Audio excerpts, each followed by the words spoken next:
Hi everyone. So today we're going to talk about finally finding the eigenvalues of a matrix. I know in section 1 we talked quite a bit about what eigenvalues are and how they work, and of course they're related to eigenvectors. So today we're going to focus on finding strictly just the eigenvalues of a matrix, and then later on we'll get into, well, then how do we find the eigenvectors that are associated with these eigenvalues that we're going to be finding today. So to start off, we know that in 7.1 we learned that if V is an eigenvector, then we know that there's a relationship where AV equals to lambda V. And if you remember lambda, where lambda is the eigenvalue associated with vector V.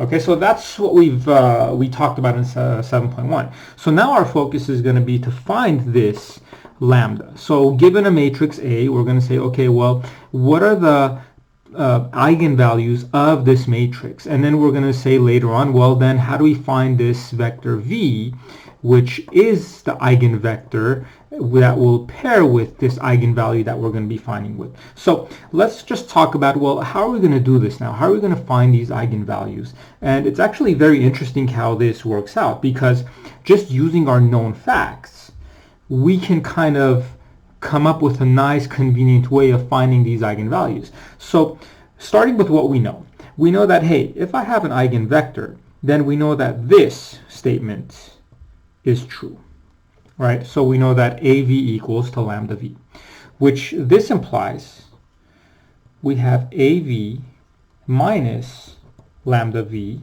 will give me the zero vector. Okay, so all I did was subtract lambda V from both sides of the equation. So once we see that, then we can say this is equivalent to what? AV minus lambda I sub n V equals to 0, to the zero vector. And what I did from here to here is, what did I do? I just literally just introduced an identity matrix, an n by n identity matrix, because what do I know? The identity matrix times the vector is going to give me that vector back. But by doing so, now I could use the properties of vectors multiplying to matrices, right? Because this right here, if you think about it, is one big matrix, or it's an n by n matrix right here. So what I know is both of them have vector V. So from here on out, what I could do is I could factor out a V, or using the idea of the distributive property of vectors to matrices. So what does that give me? This implies I have A minus lambda times I sub n V equals to the zero vector. And so look at what we just found here. This right here is what? We're saying give me all vectors V, where when I multiply it to this matrix, I get the zero vector. Which, what does that mean? If this is my matrix and I'm multiplying a vector to it to get the zero vector, in other words, what is it that we're trying to find? We're literally finding, if you remember in first semester, we said, hey, if I have a matrix, what are all the vectors, what are they called, where we're finding all the vectors that take me to the zero vector? And if you remember, that was literally just finding the kernel of this matrix. So in other words, the kernel of A minus lambda I sub n cannot equal to what? The zero vector, right? Because that's what we were talking about here, right? So we're saying, look, V must be in the kernel of A minus lambda I sub n, which if V, and we're assuming V is a non-zero vector, because if it's an eigenvector, it's going to be non-zero, then we could see that what happens here, the kernel of A minus lambda I sub n is not the zero vector. And if that's the case, if that's not the zero vector, then what does that imply about the matrix A minus lambda I sub n. If you think about it, we know that if it's more than just a zero vector in the kernel, then that means this matrix itself is not invertible. Which this is actually a nice result, because what does that mean now? What this means is if A minus lambda I sub n is not invertible, then this implies what must be true about the determinant of A minus lambda I sub n. If A minus lambda I sub n is not invertible, then the determinant must equal to 0. And what is it that we noticed here? Well, if I want to find the eigenvalues, I just need to find all the eigenvalues lambda where it makes the determinant of A minus lambda I sub n equal to 0. And once we do that, then we actually have found our eigenvalues. So hopefully you're following exactly how this comes about. Because of this property, this becoming true implies that there's more than just a zero vector in the kernel, which implies that this is not invertible. So then that means to find a determinant of this when we set it equal to 0, that will allow us to solve for this unknown lambda that we're going after, which those are after all our eigenvalues. So notice how the cool thing here is we're kind of grabbing everything that we've learned in the past and we're putting it together, which is allowing us to find these eigenvalues, and we'll see the importance of these eigenvalues as we go along. Okay, so this pretty much gets us to the next theorem, which this theorem is about eigenvalues and determinants.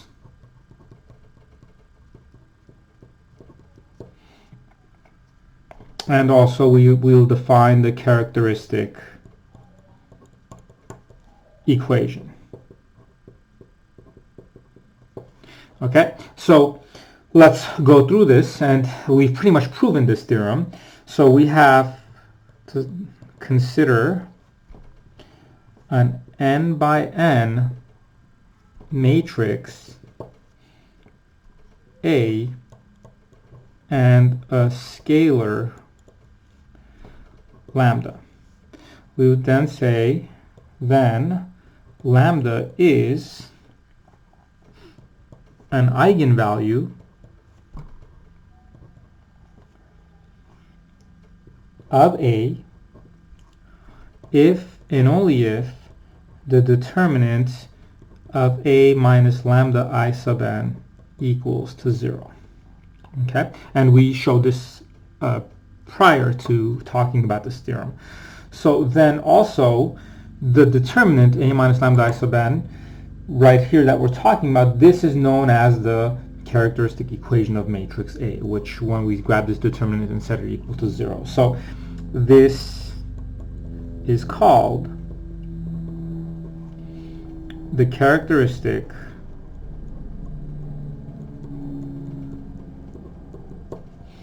equation of matrix A.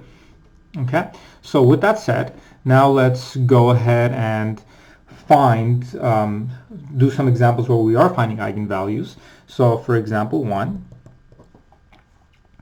find the eigenvalue of the matrix 1, 2, 0, and 3. Okay, so no, by what we showed earlier, we know that to find the eigenvalues of this matrix, what is it that we need? We need the determinant of A minus lambda I sub n, and we're going to want this to equal to 0. But in other words, what is it that we want? We want the determinant of 1, 2, 0, 3 minus, and then lambda times I sub n would just give me what? Remember, I sub n is just the identity matrix, and then when we multiply it by lambda, just as diagonals will all be lambdas. So it'll be lambda 0, 0, lambda, and we want this to equal to 0. So if we simplify a little further, what is it that we're saying here? We're saying that the determinant of 1 minus lambda, 2, 0, 3 minus lambda, that has to equal to 0. And then going through this, if we find a determinant, which is a 2 by 2, so that's nice and convenient, what would this be? It'll be 1 minus lambda times 3 minus lambda, and minus, obviously, 0, if I go that way, equals to 0. And this is known as my characteristic equation. So the good news is this is already in factored form, and we're pretty much done with this, because now we can solve for this, right? Our goal is to solve for this equation, and since it's already in factored form, I don't care to try to simplify this out, right? So what is it that we know here? We know that this implies my eigenvalue, so lambda sub 1 here would be 1, and lambda sub 2, which is that guy, would be 3. So my eigenvalues are lambda sub are 1 and 3 practically here. Okay, so remember, we're just finding eigenvalues at the moment, so we haven't talked about finding eigenvectors yet. That will be in section 3. So with that said, let's move on to a second example. And you might want to pause this video and solve it yourself first, and then we can discuss it together, or you can go through you could continue on with the video and watch what the solution is. But we're trying to find the eigenvalues of 3, negative 2, 5, 1, 0, 7, 0, 0, 2. So we're practically doing the same thing here. What is it that we want? We want the determinant of 3 minus 2, 5, 1, 0, 7, 0, 0, 2 minus lambda 0, 0, 0, lambda 0. We want all of this to equal to 0. Okay? So, and of course, by the way, I'm kind of writing this out just to show you stay consistent with what we talked about earlier, but you don't always have to write this out. You could just jump straight to this, right? I mean, at this point, we all can perform simple subtraction, so that's not an issue here for us.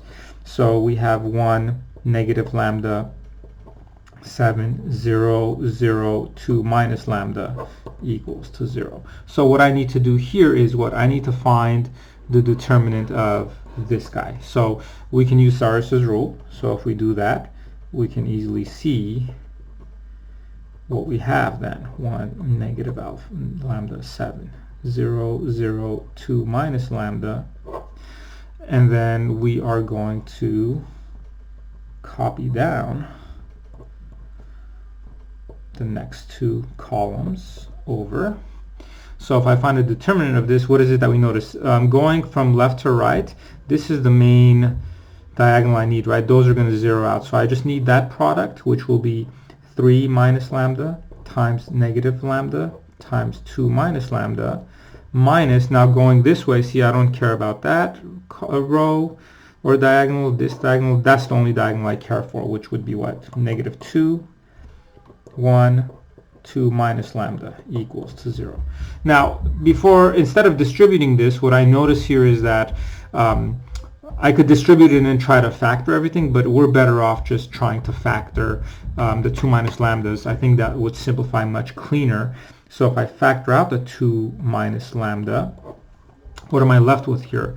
I'm left with a 3 minus lambda times negative lambda minus negative 2 equals to 0. Is that correct? That's right. So then what do we have here? If I simplify the inside further, what do I get here? We get lambda squared minus 3 lambda plus 2 equals to 0. And I see that I could factor this inside part further, which factors to what? 2 minus lambda times lambda minus 2 and lambda minus 1 equals to 0. So we start seeing what here? My lambda sub 1 and lambda sub 2 are the same, right? So I'm getting two eigenvalues that are the same, which are both 2, right? And then we notice that our third eigenvalue is 1. Okay, so that's example 2. So now moving on to a theorem about the eigenvalues of a triangular matrix, and we're not going to prove this because it's fairly straightforward, and I'm sure you guys could even figure out what would happen here. So the eigenvalues of a triangular matrix. So what does this theorem say? This theorem says the eigenvalues of a triangular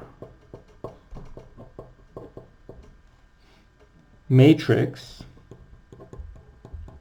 and if you think about it, if I have triangular, what does that mean?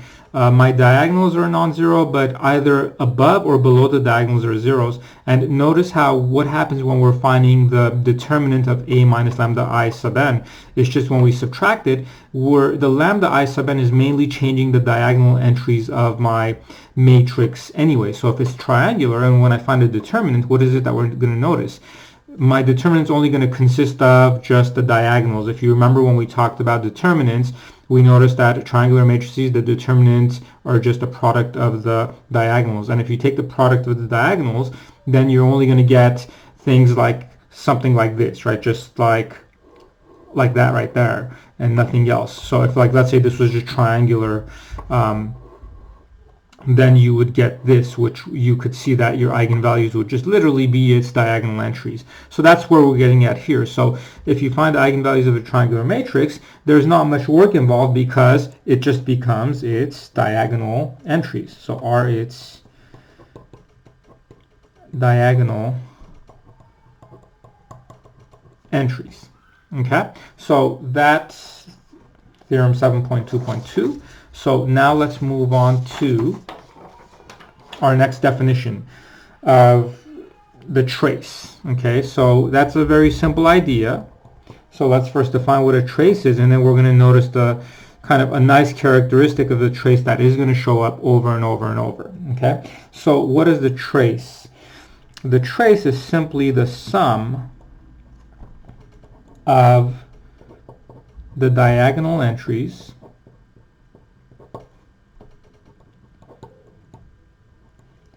of a square matrix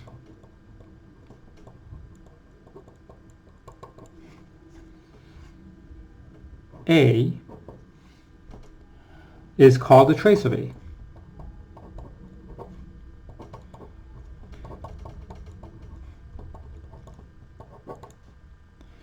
Okay, so once again, remember how, we're mainly dealing with diagonal matrices anyway because we're finding determinants and so on. So for eigenvalues to exist, we know that we're only dealing with diagonal matrices, which the nice thing is in chapter 8, we're going to say, well, what if I don't have a square matrix? How could I work around it? Which we'll get into that. So we could still find eigenvalues of non-square matrices, but we're not concerned about that yet. So when we're talking about a trace of a matrix, we need to have a square matrix, and what we need to do is literally just find the sum of its diagonal entries, and that's what the trace is. And usually it's denoted by the trace of A. So that's the notation for finding the trace of A. Okay, so with that said, let's look at our next theorem, which will prove this, and then we'll kind of generalize it to much larger matrices. So theorem 7.2.4 is the characteristic equation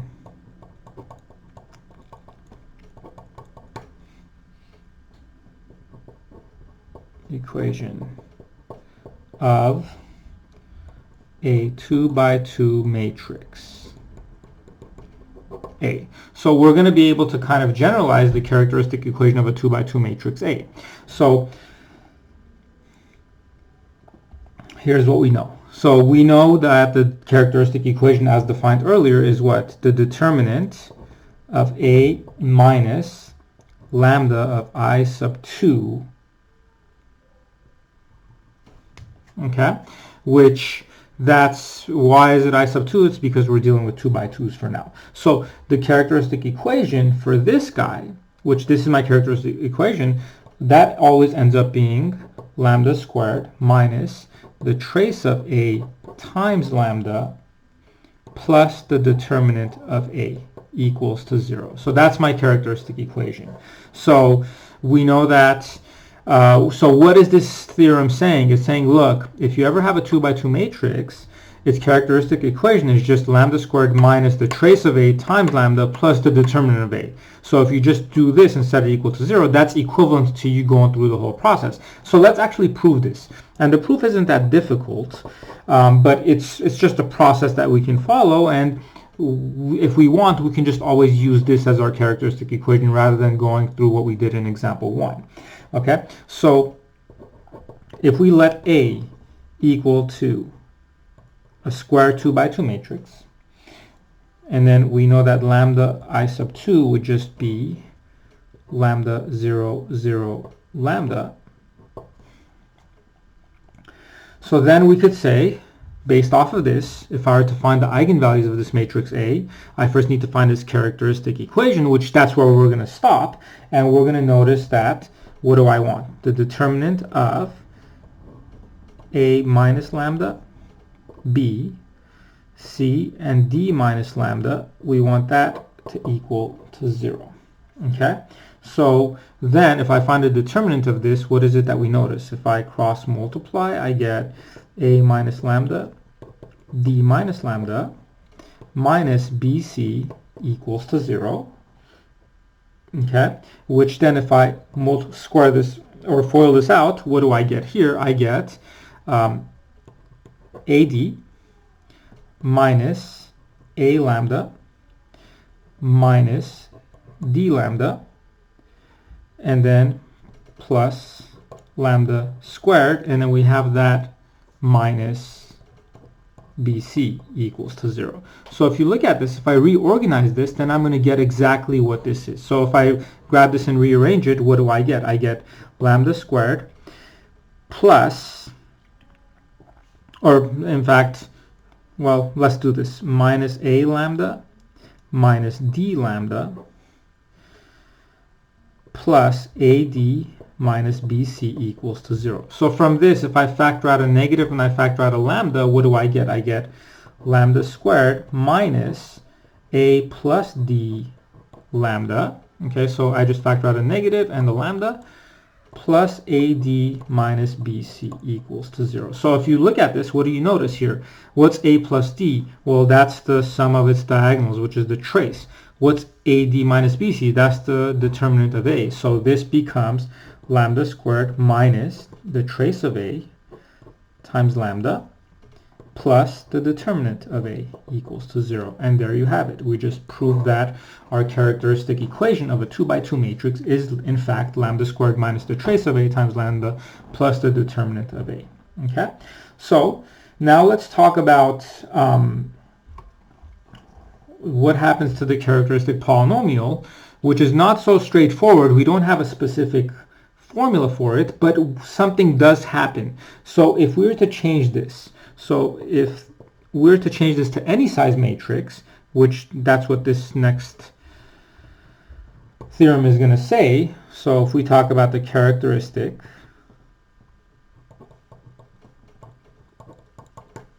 polynomial, and we're just generalizing this for any size matrix, except for a 2 by 2 we already know what it looks like. So we would say if matrix A is an n by n matrix, then the determinant of A minus lambda times I sub n is a polynomial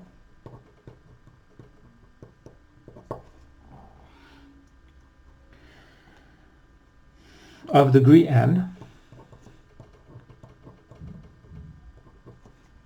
Right, and why is it a polynomial of degree n? Well, obviously it's an n by n matrix, so I'm going to have n eigenvalues. So when I find a characteristic equation, it should be an n degree polynomial. And it's going to be of the form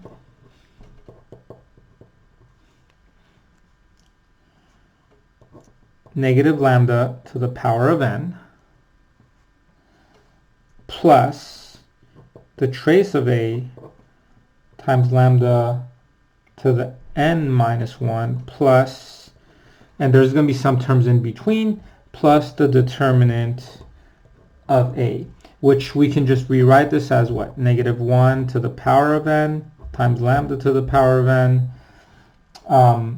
plus negative 1 to the power of n minus 1 times the trace of a, and I forgot this should have a negative, by the way. That should have a negative lambda to the n minus 1. So then this becomes negative 1 to the power of n minus 1 times lambda to the n minus 1.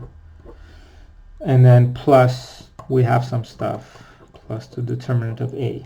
Okay, so this right here,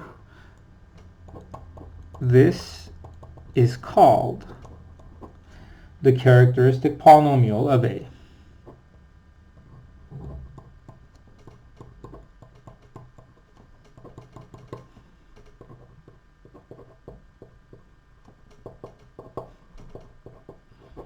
Okay, and so what is it that we're doing here? Now we're turning the characteristic equation, or at least the determinant part of it, we're turning it into a polynomial, because that's what it becomes, right? So we're literally solving this polynomial, or finding the roots of this polynomial in order to locate our eigenvalues. So this is called the characteristic polynomial of a, denoted by f sub a of lambda. All right, so that's kind of what my characteristic polynomial is. Now, I want to make a comment here. See, for a 2 by 2, we have a definitive formula for finding the characteristic polynomial of a 2 by 2 matrix.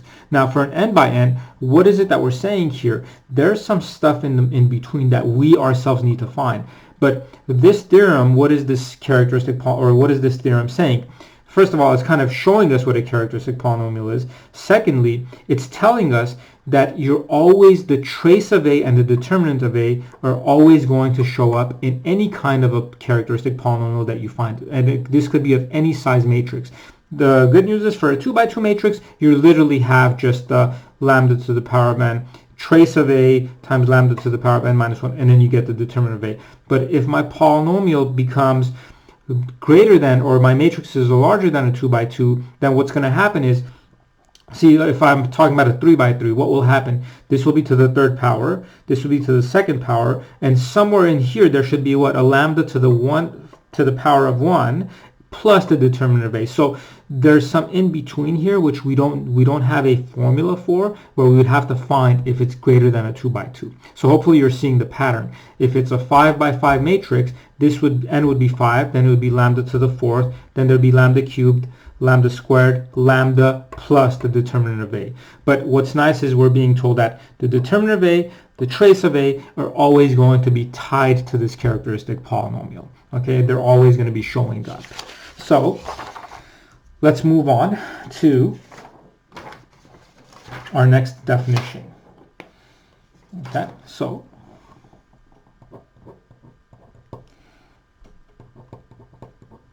which this is the algebraic multiplicity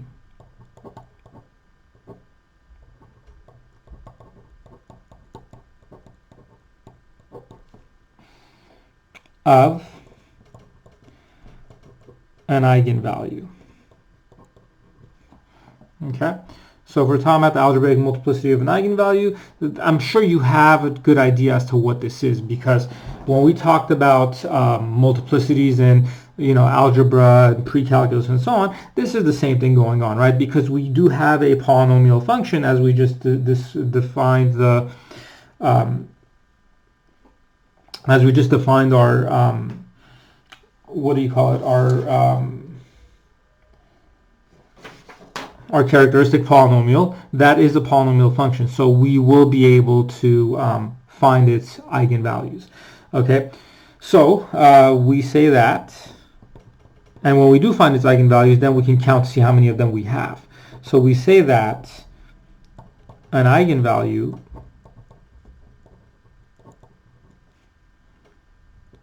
lambda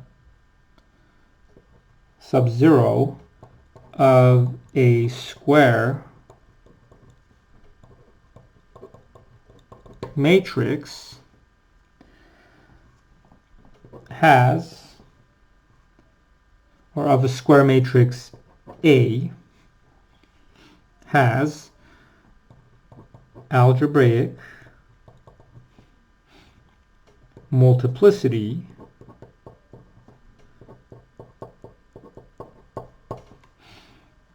K if lambda sub 0 is a root of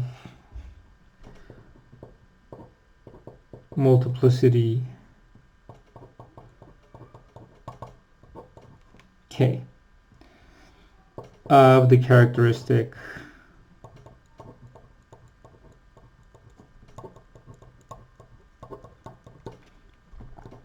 polynomial f sub a of lambda. So in other words, here's what we're saying. If I find my characteristic polynomial for this matrix, this would mean, meaning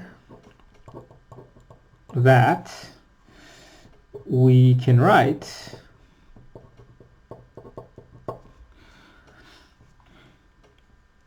f sub a of lambda as lambda sub 0 minus lambda k times g of lambda. So what we're saying is, if lambda sub 0 is my eigenvalue and I have k of them, so whatever this characteristic polynomial was, then I should be able to factor out lambda sub 0 minus lambda k times. And then what I'll be left with is some other polynomial here, but what we need to make sure is whatever this polynomial is, I can no longer factor any more lambda sub 0 minus lambdas, because if I can, then I will have more than k of these. So and so then to make a comment about that, we would say for some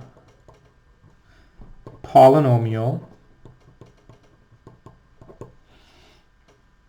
g of lambda, with obviously if I plug in lambda sub 0 into g, what should that be? That should not equal to 0, because if I plug in lambda sub 0 into g, and if it equals to 0, then what does that mean? I should be able to factor another lambda sub 0 minus lambda, but over here we're claiming we have k of them, so I shouldn't be able to factor more than k of the lambda sub 0 minus lambdas.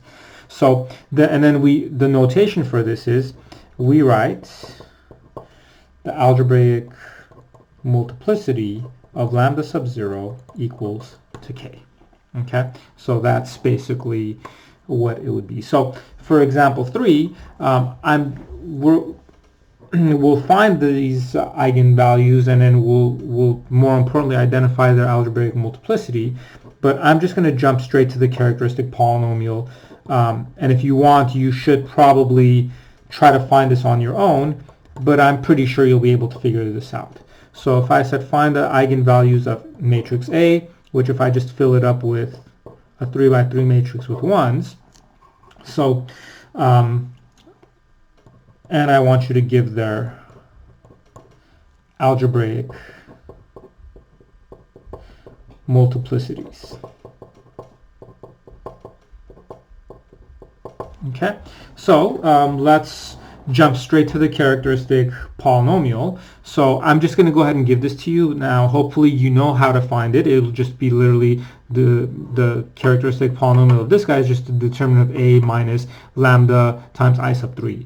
And when you find that determinant, you should get f of a of lambda, the characteristic polynomial, becomes lambda squared times 3 minus lambda. Okay, that's what we get. Okay, so the purpose of this, I'm just jumping straight to this. What is it that we notice here? My lambda sub 1, my first eigenvalue is what? It's 0. But what's the algebraic multiplicity of 0? It's just literally 2, because I have 2 of them, right? And then what's my second lambda?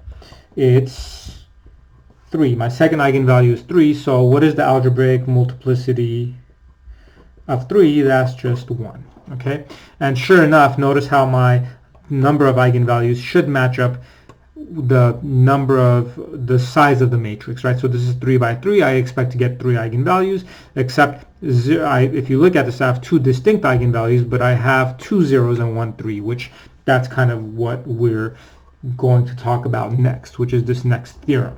Okay, so this theorem pretty much says 7.2.7,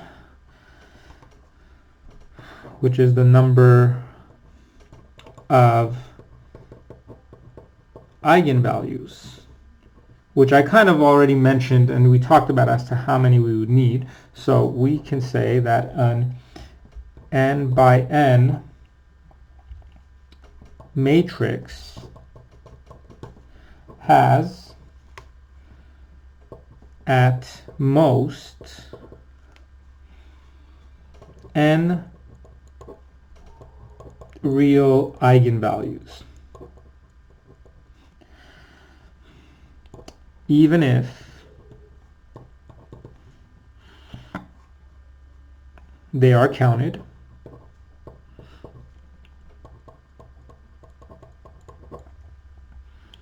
with their algebraic multiplicities.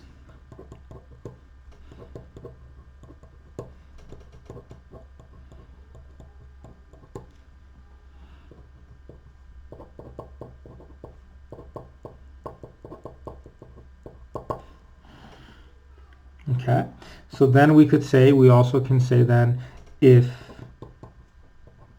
n is odd, then an n by n matrix has at least one real eigenvalue.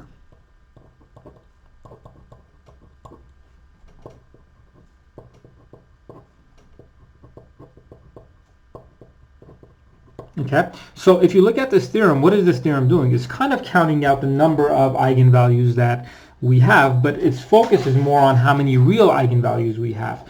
With that said, so what is it that we expect? We expect that in the future we'll also come across eigenvalues that are complex, that are not real eigenvalues, but don't get the name wrong, right? I mean, there's a lot of application problems in which complex eigenvalues produce real life situations, and so chapter 9 is mostly dedicated to that. So just know that we could have complex eigenvalues.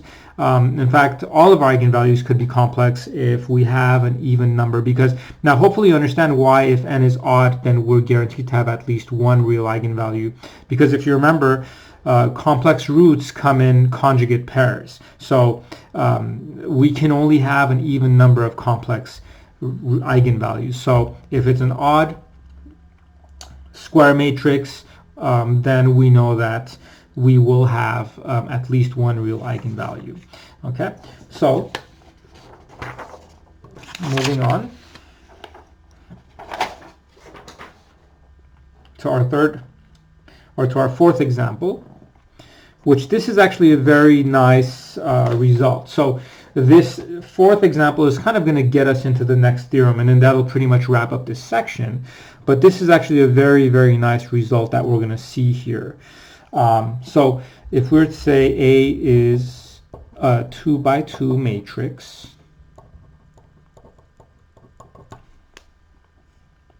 with eigenvalues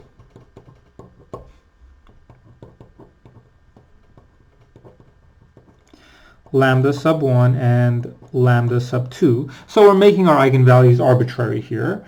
So then the question is, what can be said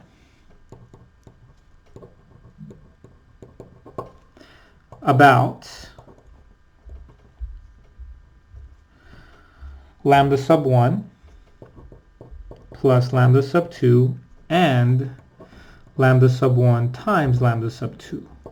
Okay, so to be able to answer this question, what we need to do is now we actually have to kind of generate our generic 2 by 2 matrix and then kind of find our eigenvalues, which by now we know how to find the eigenvalues of the matrix, and then take their sum and their product and see what we get out of it. And believe me, when I tell you, I mean, I get really excited about stuff like this. I think it's really cool how things kind of come together.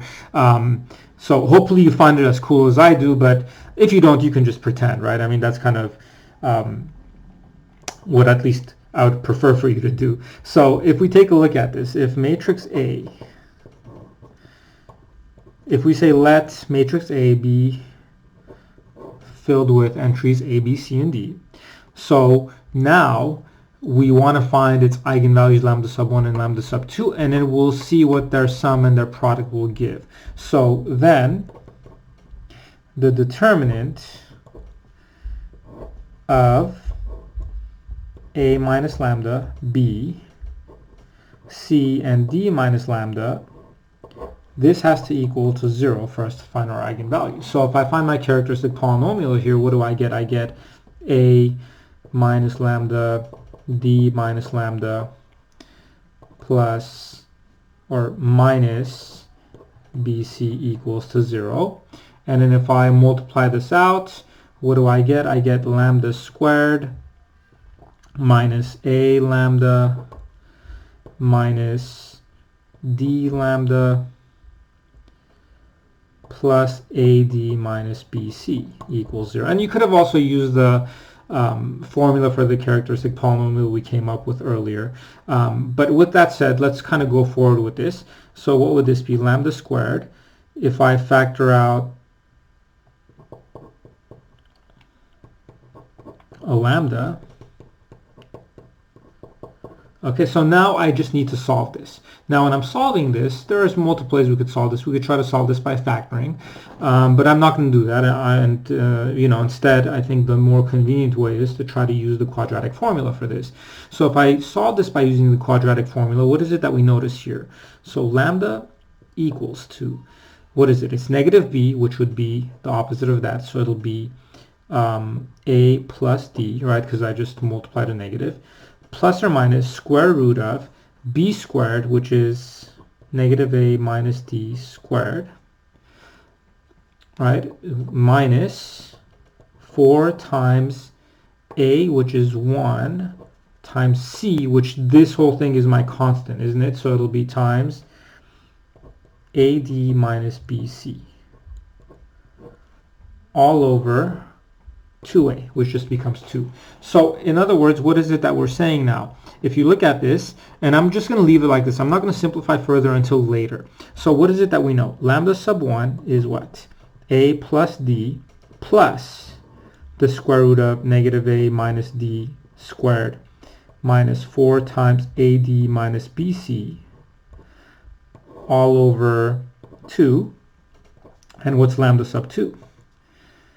Lambda sub 2 is a plus d minus the square root of negative a minus d squared minus 4 times ad minus bc all over 2. Okay, so now we could answer this question. So what was our first question?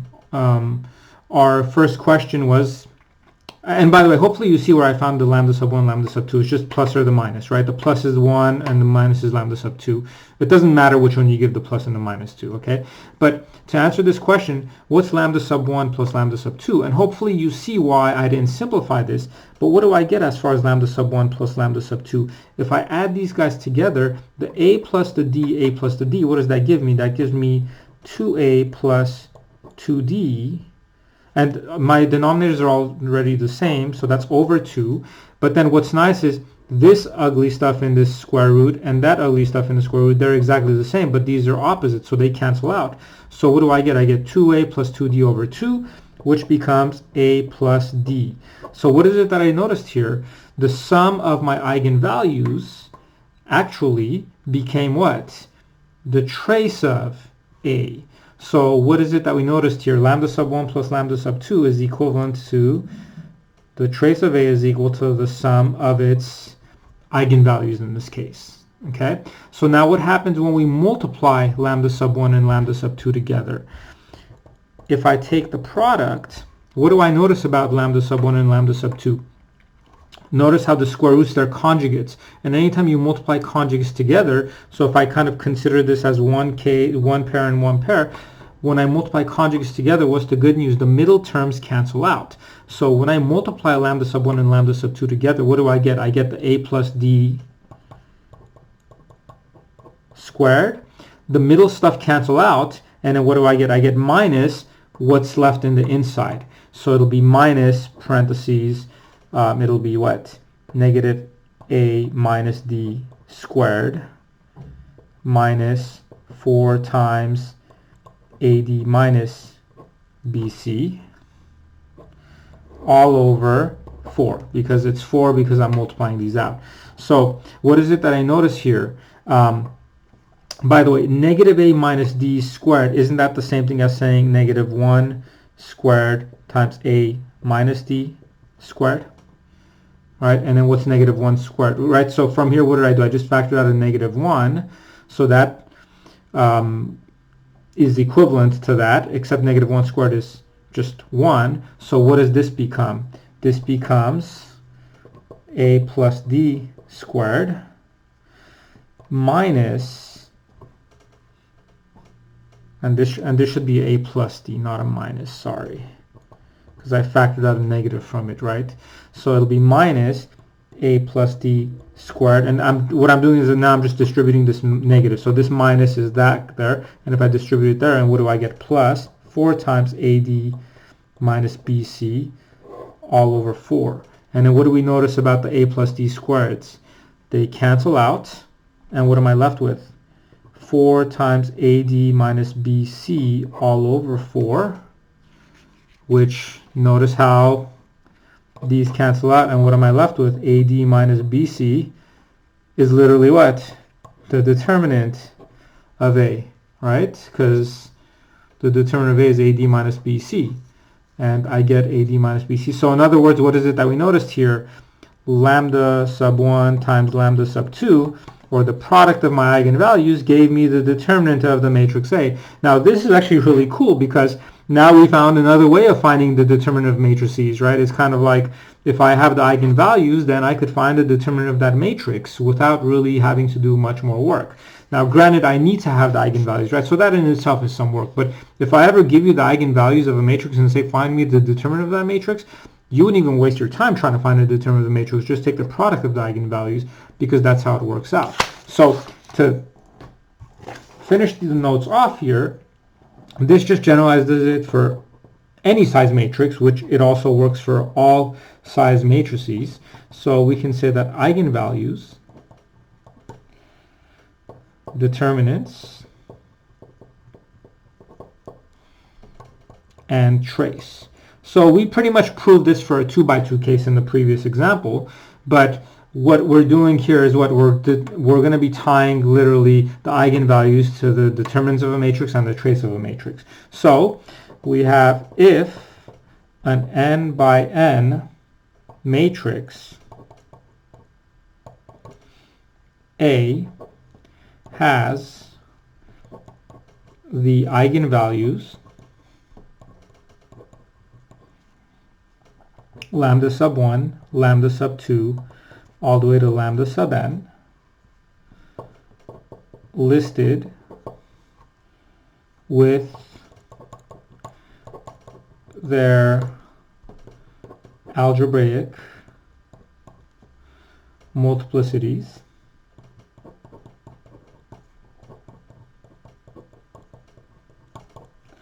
then the determinant of matrix A. So all we're saying, look, we have a matrix A and we have all of its eigenvalues. Okay, so we also need to take into account their algebraic multiplicity. So I need to make sure if lambda sub 1, there's 2 of these, I have to multiply that twice, and so on. So this is assuming that, hey, I've listed all my eigenvalues, right? So all the eigenvalues are listed, all n eigenvalues. Then the determinant of A is just literally what? The product of all the eigenvalues, and the trace of A is just literally the sum of all the eigenvalues. Okay, so that pretty much summarizes the section of finding eigenvalues of a matrix, and obviously we are going to elaborate on this when we get into the next section, but at this point now we're ready to practice solving or finding eigenvalues of matrices and working with eigenvalues. So as you notice, we are more knowledgeable than what section 1 laid out, right? Section 1 laid out the basic ideas of eigenvalues and eigenvectors, eigenbases, and all that good stuff. Now we're kind of going after finding these eigenvalues, and then obviously the eigenvectors and eigenbases are to come later. Okay, so if you have any questions, don't hesitate to reach out, but that pretty much takes care of the notes.